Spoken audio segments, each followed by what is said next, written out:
with Matt and Paul. Leveling up through truth, meaning, trade-offs, and perspective.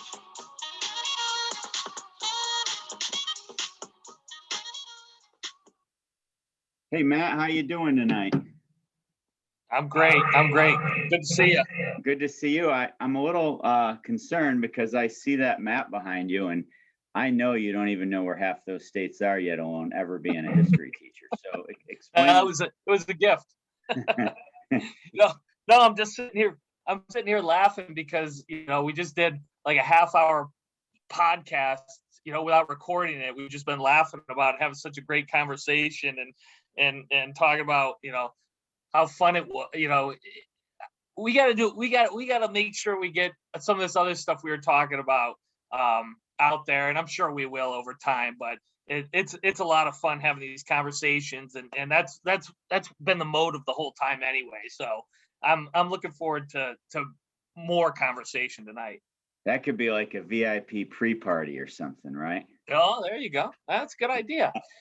If you haven't got enough of the two knuckleheads during the podcast, come watch them beforehand, live and unfiltered. Yeah, might change your opinion. The map is actually something I did quite a few years ago. It shows on there places I've been. My wife and I have traveled to, places I do business, places I put on like events and shows, a variety of different things. It's hard to see, but there's different colored pins in there that represent different things in my life. And it's just the United States. I actually have one of Europe as well, where just travel and that kind of stuff. But believe it or not, I actually come down here now and again. My wife and I will come down here and we'll just kind of look at it and go, remember that, this trip or that event or, whatever the case may be. So it's kind of like a neat little reminder of things we've done and things we're doing and more places to go and things to, strive for and have a good time with. So I thought it was kind of an appropriate background because it's somewhat representative of kind of my life in some sense. That's awesome. We've already upgraded from the first intro episode from our plain backgrounds, right? Yeah, which we got some feedback on that, which I think was good. And obviously you got a different background as well. So what's that all about?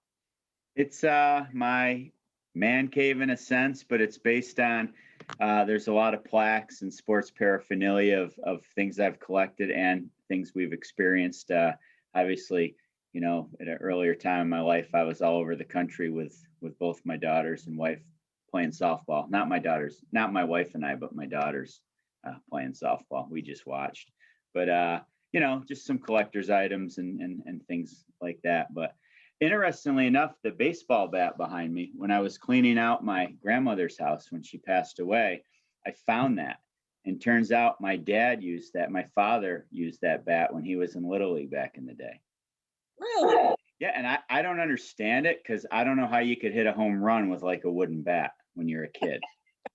Do they still make wooden bats? Hey, it's funny. You look at this stuff, and I'm just popping in my head looking at that and really what's behind me. It's funny the trophies we carry in our life, huh? I mean, it's like reminders of your softball tournaments and whatever the case may be, and for me, trips or whatever I've done behind me. It's interesting that human beings we keep these things, right? And they mean something to us. Obviously, the bat with your father, who I had the pleasure of knowing actually, so that's really neat. Is a little more sentimental from that side, but we keep these things. I got them all over my house, so I'm sure you do, and everyone does. But I don't know. I find stuff like that interesting, fascinating. It's crazy. I mean, that's part of the anecdotes we're talking about. That everything hanging behind me is a story. Yeah. Every single pin on your map is a story. Like you could look at each of those pins, and that's how personal it is. I'm like, oh, there's a pin. You have days and stories and restaurants and and adventures through every single one of those. And the mind's just triggered like that when you look at them. Yeah, that's true. It's funny, and obviously that's why we keep them. I haven't given it a lot of thought before, but that's exactly why we have those things and keep those things. I mean, let's face it, it's a big part of life, right? I mean, why get up and why travel all over like you have with for softball tournaments or whatever the case may be, if it's not providing some meaning, which we're not. We'll talk about it in more depth at a future date, but it's one of our pillars, right? Meaning. So these things matter. They mean even if there's struggles in a lot of ways. 100%. There's two things. Any idea where technically Fantasy Island would be on that map, or Gilligan's Island? I've looked for I've looked for both. It just popped in my head. No, I don't know. You could probably Google where they were supposed to be. Well, off that note, I guess we could stick to the first pillar tonight, which is truth. And yeah, that last statement was far from it. But why don't you get us started? Yeah. So pillar number one, I guess, and I think our intent here is over the next few podcasts is go over all the four pillars individually in order. And the first one is truth, and it's truth. It's first for a reason, right? I mean, for me, the reason I made it number one is without it, you can't move forward. Okay, truth to me is the moment, and I just had this conversation with a student who I'm helping mentor, who wants to get involved in business and that kind of thing, and I was talking to him about this just recently. And I said, the first thing you have to understand is you are responsible. There are no excuses. There is no BS. There is no, well, if only, or this, that. Truth is about responsibility. It is about taking responsibility that whatever you're deciding to do, and I relate it to business so often because I'm passionate about it, but it could be anything. I don't care what we're talking about. Whatever you're looking to accomplish, whatever success you are driving towards, truth is where it begins. It's the enough's enough. I'm taking responsibility, which should lead to action. Because without action, we have nothing else. It all stops without action. I don't necessarily want to even get into action at this moment, but to me, truth is no excuses. It's all on me. It doesn't mean that I'm not going to catch a bad break. It doesn't mean that my path is easier or is going to be easier than someone else's or more difficult or whatever the case may be. It is taking complete responsibility for your life and where you're headed. And until you do that, until you tell yourself the truth, that's where this comes from for me. You cannot go any further. So that's truth to me. That's what this all starts with. And without getting to this moment, you can't progress forward. So that's what I think. What do you think?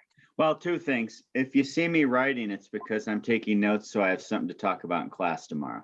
Because I don't want you to miss anything. You write anything you got.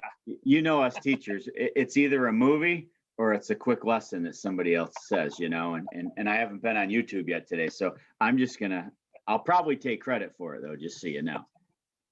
By all means. But let me ask you this before I give my 2 cents, because I'm pretty much on the same page as you. Can this evolve? Can it change? Yeah, it can. Here's what I think though. It can evolve. It will evolve. I think it's inevitably going to evolve to some degree. But the basis of it, that look, if I'm going to do whatever it is I want to do here, whatever I find important, I have to take full responsibility for it. There are no shortcuts. There are no people to blame. Look, it's easy to find people to blame, right? They're all over the place. I mean, we blame people all the time. You got to let all that go. There's no place for that in success. you have to take complete responsibility for it. Even if at times things happen to you that you're not responsible for, it doesn't matter. I read something just today. It was in one book. I'm reading 3 different books. I'm weird like that. I read different books at once. I don't know why. I feel like it fires things in my brain differently. My wife always makes fun of me for it. But one of the books I was reading was saying, even if something happens in your life that's 99% the other person's fault and 1% yours, you still got that 1% to take responsibility for.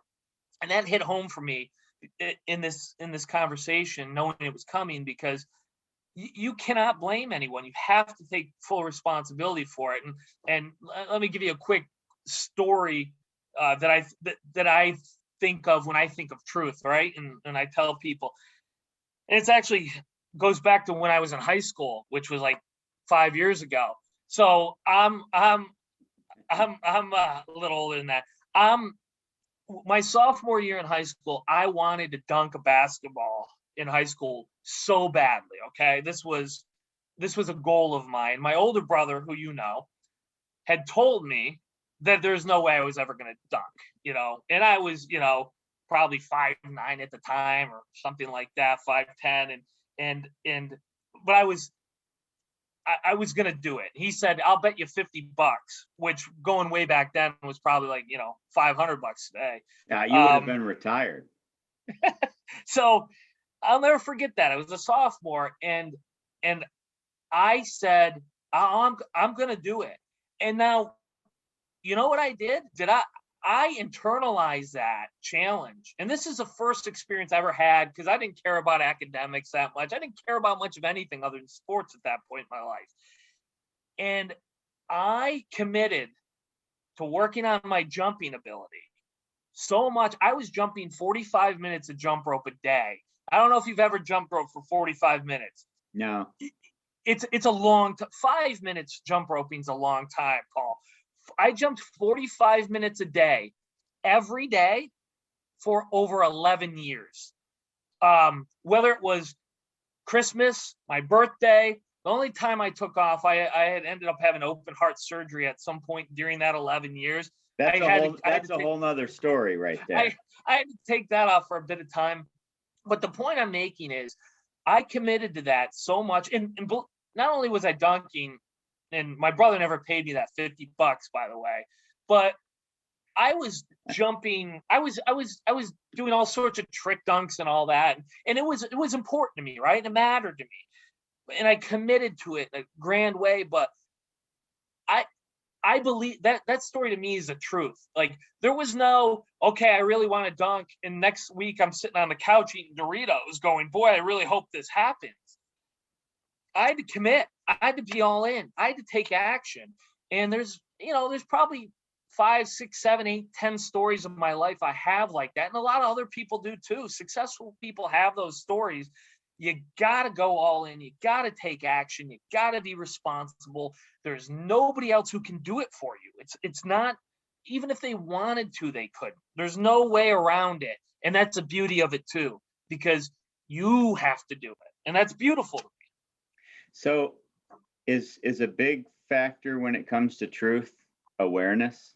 I mean, you said commitment, but is it okay? I feel like I'm going to be a Debbie Downer now, because like the stories I have that deal with truth, how I rose after a failure. Does that make sense? Like, yeah, my work ethic didn't change, but sometimes you set the bar and don't get there either. Like, I mean, I'm glad you could dunk on an 8-foot rim. I'm happy for that. I'm joking. I'm sure you had a dirt pile there or something. I get it. No, I think you make a good point. I think awareness is important. I think it's important in life in general. And again, when it comes to success, I think it's important in every one of these pillars that we talk about and we're going to talk about. And I think that failure is an inevitable, necessary, amazing part of the process, right? I mean, I read a lot, like I said, and there's a lot of things that happen, like that if you're reading biographies or success stories or whatever they may be, you read a lot, you see the same patterns, right, that lead to success. And one that'll stick out over and over again is failure, right? It's what you see. If anyone who's succeeded at any level has failed many, many times, and it's a huge springboard to their success. Wouldn't you agree? Yeah, I think it's like a fine line because when you fail, like if you have an old standard car and you're in first gear and you're revving on the gas pedal, it's going to fail if you don't switch gears, right?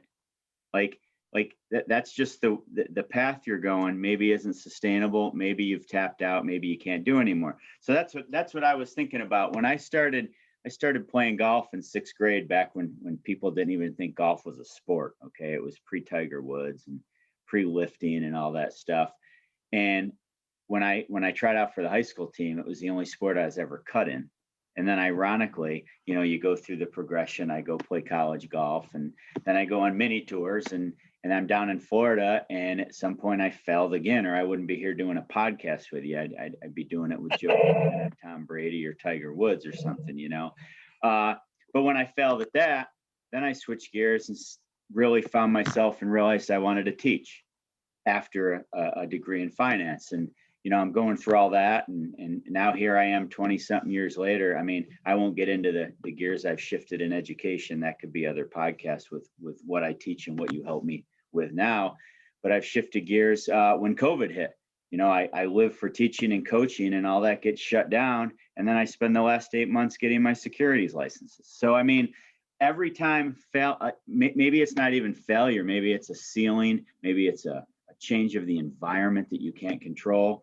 So you just shift gears, you back up, and you do a sidestep and move on and keep growing from there. So I guess the commitment part's still the same, right?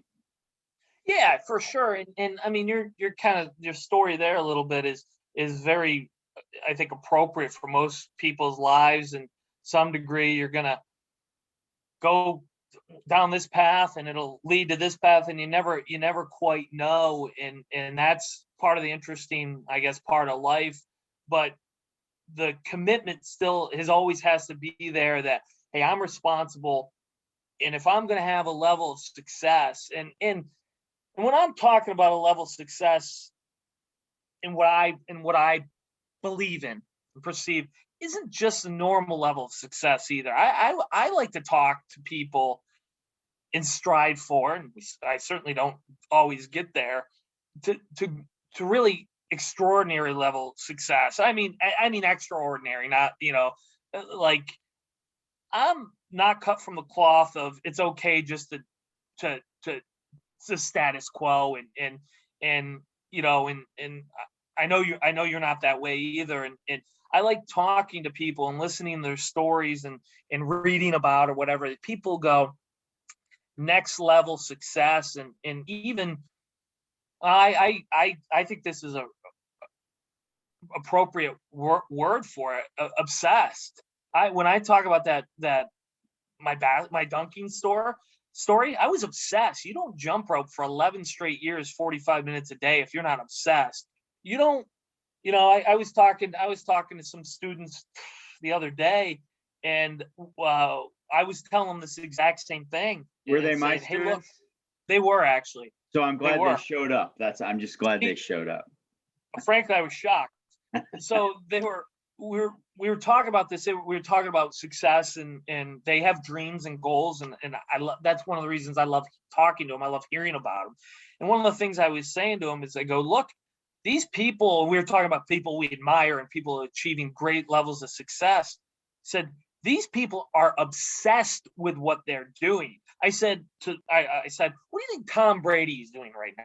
Now, I've never been a Tom Brady fan myself, because he's always beat the crap out of every team I've ever liked, whether it was my Penn State teams or my Pittsburgh Steelers teams. He's always dominated every team. I've always rooted against Tom Brady until this year, actually, for whatever reason. But why did I root against him? Because he kicked the crap out of everybody else. I said, what do you think Tom Brady's doing right now? I said, Tom Brady just won his 7th Super Bowl. He's got everything a human being could possibly imagine and hope for. What do you think he's doing right now? And know what your student said? Probably working out. And I said, yep. I guarantee Tom Brady's in a gym or on a practice field, or he's doing something to make Video, himself right? Anything. something to make himself better. Tom Brady didn't win 7 Super Bowls by resting on his laurels. Tom Brady is obsessed with winning, just like LeBron James is, just like, the greatest of the greats are at everything. And look, I'm not Tom Brady. I'm not LeBron James. I'm barely a Tiger Woods. But Well, yeah, I had a couple other people I was going to call you, but that's fine. We'll roll with that. We'll roll with we that. could fill 10 podcasts with who I'm not, right? But the point is, if anything I've achieved in life that I'm truly proud of, I've gotten obsessed with. And I think if you talk to anybody who is wildly successful in some way, whatever it happens to be, they get obsessed, and they get obsessed because they recognize the truth. And the truth is, I better take responsibility for my life and what I want to accomplish, what I'm seeking to succeed at, or else it ain't gonna happen. And that's what I see in the truth, and that's what I admire in people, is that drive and that obsession. And some people will say you got to have balance, and you got to have this, and you got, work isn't everything, and blah blah blah. I'm not sure I agree with all that. We could discuss a lot of it, but Right. I think obsession is really a powerful tool and a necessary tool to do extraordinary things. Without it, I don't know how you do it. So at some point, when everybody gets tired of listening to us talk, even though we've got lots of stories, we've we've already brainstormed a lot of guests that we're going to ask. Some know, some don't know, but they will be on. Like, we won't give them all away. But I think when we get talking about their stories, they're all going to have this obsession or this truth. I agree, and that's what I'm so looking forward to. I think you're totally right. Everyone's gonna have, we won't have to let them know, hey, tell us about your obsession. They're going to automatically go right into, this is why I do what I do. This is, I wake up, I can't, I think about it. I know that I have to take responsibility for this. No one was going to do it for me. We're going to hear the same type of thing. The stories are going to be different. They're going to be exciting. I can't wait to hear what people have to say, but we're going to hear that truth from without exception, I'm sure. So I was showing my kids a David Goggins video today. Oh gosh, what a great example. Yeah. And so what was neat about it is he says successful people, obsessed people don't have a plan B. And I stopped it and I go, well, listen, David Goggins is David Goggins, and he's talking about not having a plan B, and he's super successful. But I stopped and asked the kids, well, why wouldn't you have a plan B? It's safe to have a plan B.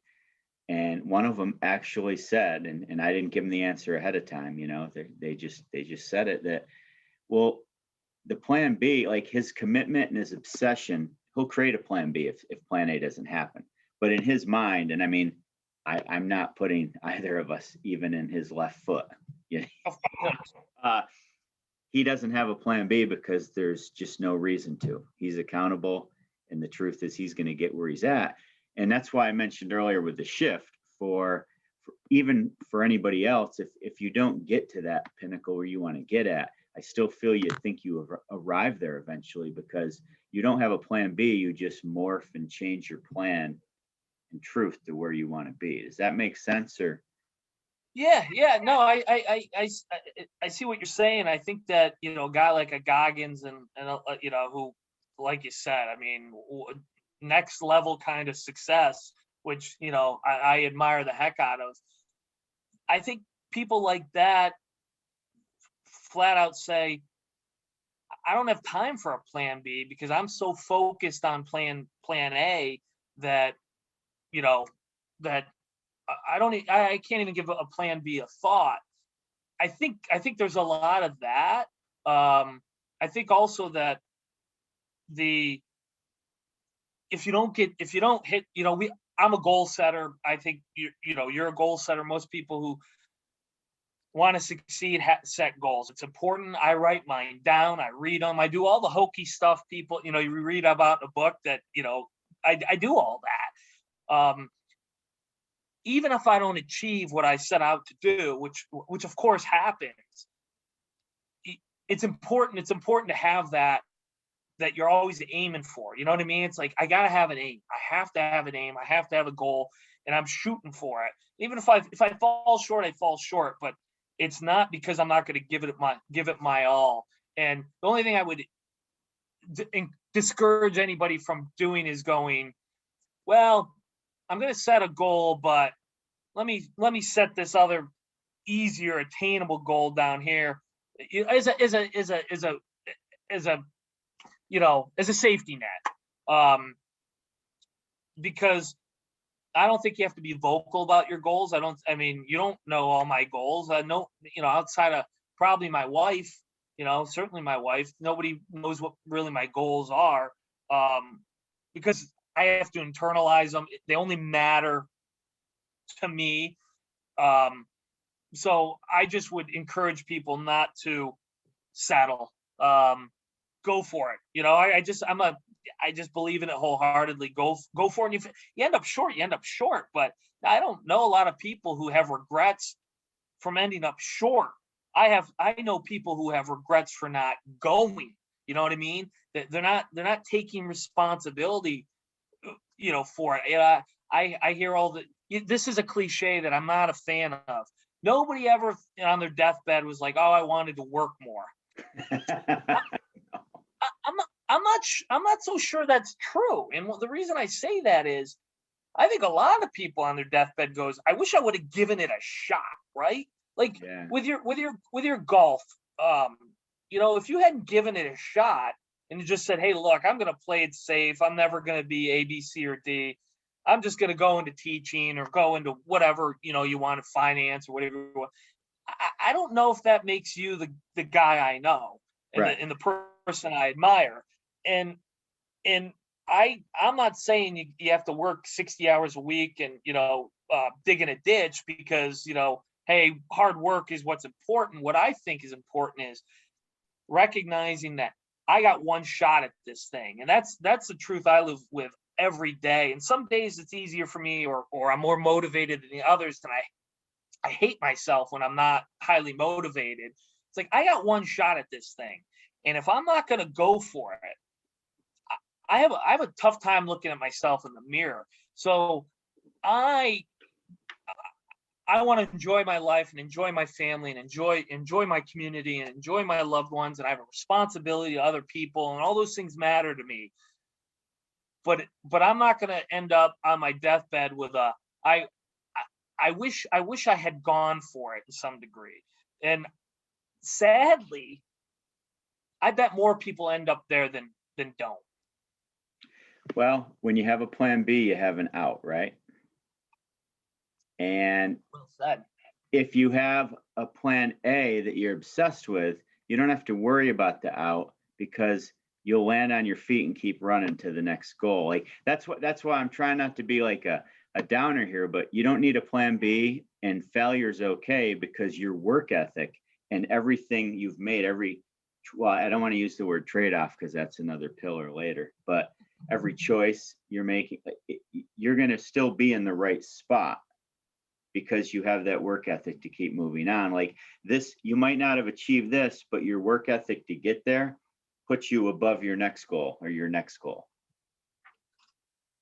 Yeah, so, I don't just, I know what you're saying. I mean, if I were to tell you some of my goals right now, if I would say them out loud, people would probably be like rolling their eyes, give me a break. And I can understand that. I truly can. But they're still my goals. And if I fall short, I still think hopefully I've had a good life and a life that meant something. And we'll get to that pillar later too, and some of those things. So I mean, just because you set a goal and maybe you don't get there doesn't mean that you're a failure. I think maybe that's where what you're saying a little bit here, and I would agree with that. Just because you said it and you go, holy cow, I don't know, but if I don't get there, it means I failed. I think that's the wrong attitude. It's the important part is I gotta take responsibility and I gotta go for this thing. Because if I do, even if I fall short, I'm better off than if I had. You know why? I know you do the same thing. You know why I share the truth, like the stories, the successes, the failures with my students. And uh, it's okay to be vulnerable because no one's perfect. So if you're sharing your truth and you're a little vulnerable and they see how you rise again, you rise again, you rise again, it's almost like a stock market fluctuation. At the end, I use this with the kids. If I'm walking up the stairs with a yo-yo, now I could draw this, but our podcast is not this sophisticated yet. If I people if I walk, no one in the world is going to say if I start on step one, when I get to the top of the stairs, I'm not going to be better off. If my goal was to get to the top of the stairs, right? 100%. What they get sidetracked by is the distraction of the noise. Now, imagine if I have a yo-yo going up and down each stairs. The yo-yo fluctuates up and down, real fast, real fast. People start forgetting about each rung of the steps is higher than the previous rung. They get distracted by the yo-yo fluctuating. And so they think they're failing. They don't think they're achieving their goals because all these ups and downs. But when you get to the top step, the bottom point of that yo-yo is 10 times higher than the top point of that yo-yo on step one. It took me a while to get you to catch on to this, but I think you figured it out, right? It did. I'm not too bright, but it did. But then it did. It then hit you. Obviously saw it in my face. It hit me like, yes, you don't all of a sudden you're up here and you've been doing the work. You've been doing the yo-yo. And before you know it, oh my God, look how how much further ahead I am here. And yes, that's a pretty neat analogy. I've never heard that before. So I like that. Well, don't try it, please, okay? Because I want you to be around for next week's podcast. You'll get caught up in the yo-yo and trip, and we'll be doing a podcast from a hospital bed somewhere. Well, you can dunk. I mean, There was a time when my daughter, I don't know, she may have been around 10 or so. She might remember. She really got into a yo-yo. Who does? So I had I mean, I wasn't great by any means, but I could do it. She and I were yo-yoing a lot at one point. I might have to bust that yo-yo out again. Well, that was fun. So let's see if you can walk up the stairs with it too. But the point is, you get what I'm trying to say. We get distracted by the day-to-day ups and downs of life, but you keep obsessed and keep going for it and keep understanding what the truth is, and you'll be at that top rung. Yeah, and keep driving and understand that it is your responsibility to do it. You're gonna have your ups and downs, like you said in the yo-yo. It's inevitable. You're gonna have your failures. You're gonna have your setbacks, and that's all part of it. In fact, so often, you look at it and you go, so much of the enjoyment in this goal, whatever it might have been, was those ups and downs. It is, again, it's cliche, but that journey is super valuable, and recognizing that journey is important, part of the process, but also your growth as a human being, because I firmly believe, like, again, I'm here to try to be a better person all the time, and some days I'm better than others, but I think we all need to recognize how important that is, and I think about it a lot. I really do, and that helps me enjoy it. It does, because that the process sometimes is tiring, and sometimes will bring you down, and it has its trade-offs, which we'll get to, but it's important to understand that journey. It is, and I think anybody, again, I go back to books and things you read, any story you hear, you're gonna hear that too. I call the whole process the Miley Cyrus effect, because it's about the climb. That you might want to trademark that. And we won't get into the most influential singer in your world today. We'll save that for a future episode, but people I think we should. People won't believe it. That's all I'm saying. Oh man. Well, this was awesome. Yeah, it was good. I think, we bird walked a little, and what I always tell the kids in class is, and because they're the only ones that listen to me, I'm always saying kids, because you're the only adult that listens to me, and Lord knows who's out there listening to this. But bird walking's okay, because if you watch a bird, they always get to where they have to go. I mean, heck, they can just fly to where they want to go, but while they're on the ground, they just go in every direction because they're just kind of crazy looking for the next thing, or trying not to be eaten or something. I don't know, but Well, I think I don't know what's going to happen with you today, but you're going to be home like trying to walk upstairs with a yo-yo and walk like a bird in the snow. Like your wife's going to be like, what is happening? Like, what are the experiments you're doing? well, I think that's half the fun, the bird walking of it, and as people can probably tell, this isn't not scripted, and we're just talking about things that right now, that we'll get into the 4 pillars over these next 4 podcasts, and we'll talk about what they mean to us, and we'll get into some other stories from talking to other people, and I'm excited about that. I think it's going to be a lot of fun, and I think, I know this. I'm going to learn more than anyone because I got plenty to learn, and I'm sure you're going to learn a lot too, and we're going to have a lot of fun with it. But that's why we're here, right? That's the point of this, for us to have some fun, talk about some things that we think matter, that we hope some people can gain something off of, and hopefully, as these conversations and discussions continue, that they're ever more interesting, they're ever more educational, and that people gain something out of it, not the least of which would be you and I, or you and me. So quick take, and then we'll end it. Sticking with the theme, before we get into guests and before we share stories and anecdotes about success, there's 4 pillars, and tonight we talked about truth. So if you only had one sentence where you could tell people what truth means to you, what would it be? It could be a run-on sentence, but it would be taking responsibility, which leads to action. perfect. All right, I think we got it. So, Matt, always a pleasure, and we'll see you next week when we talk about meaning, right? Sounds good, man. Have a great All right. night. Thanks. See ya.